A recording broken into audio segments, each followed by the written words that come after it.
शिव को प्रिय है पुष्प में आंक का पुष्प, जो आंकड़े का पुष्प होता है शंकर को बड़ा प्रिय है। और दूसरे नंबर पर शंकर को प्रिय है शमी का पुष्प, बहुत ध्यान देना महाराज। तीसरे नंबर पर शंकर को प्रिय है महाराज सरसों का पुष्प। सरसों होती है ना, जो राई अपन बोते हैं, सरसों बोते हैं, उसमें पीले कलर का जो पुष्प लगता है। हमारा तो निवेदन रहता है जब तक सरसों आए तो प्रयास करा करो कि सरसों के 108 पुष्प शंकर भगवान पर चढ़ाना प्रारंभ कर दो। महाराज ये पक्का है कि वर्ष भर कोई बड़ी बीमारी आपको घेर नहीं सकती अगर सरसों के फूल शिव को चढ़ रहे हैं तो।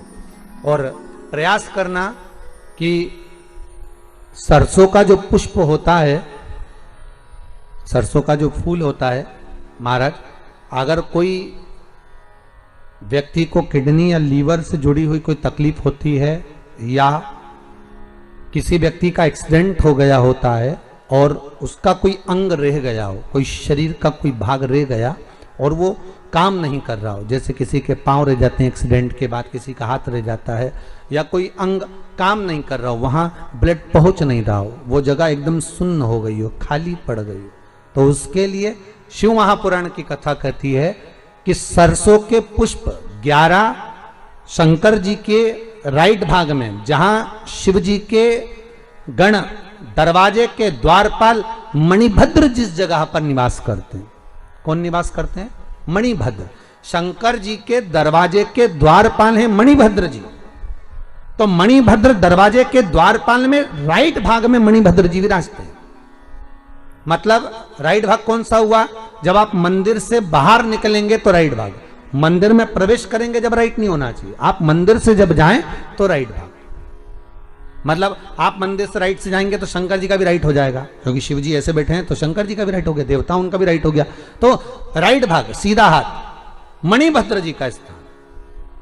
11 सरसों के पुष्प मणिभद्र के उस द्वार पर आप रख दीजिए और मणिभद्र के द्वार पर रखकर अंदर जाकर 108 वापिस जब आप बाहर निकल रहे हैं, ये पुष्प आप रखने के बाद एक बार बाहर जाएंगे फिर वापिस आएंगे मणिभद्र के रखने के बाद, और अंदर जाकर 108 सरसों के पुष्प शंकर को समर्पित करेंगे महाराज। उस सरसों के पुष्प जो शिव जी को आप समर्पित कर रहे हैं उसको वापिस लेकर आएंगे, श्री शिवाय नमस्तुभ्यम बोलकर उस सरसों के पुष्प को महाराज सरसों के तेल की बोतल में उसको डाल लीजिए। शंकर भगवान को किसी भी प्रदोष में, शाम के समय प्रदोष काल में उस तेल को वापस ले जाकर चढ़ा दीजिए शिव जी को, उसको वापस लेकर आ जाइए। उस तेल का प्रयोग आप नाभि में डालिए और जो शरीर काम नहीं कर रहा उस स्थान पर कम से कम 15 दिन 20 दिन तक उसकी मालिश करना प्रारंभ करिए।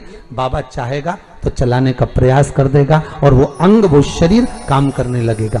मणिभद्र का स्मरण, श्री शिवाय नमस्तुभ्यम, सब बोलिए एक बार जमकर, श्री, अरे पहले बोल दिया, हमारे साथ तो बोलो, श्री शिवाय नमस्तुभ्यम।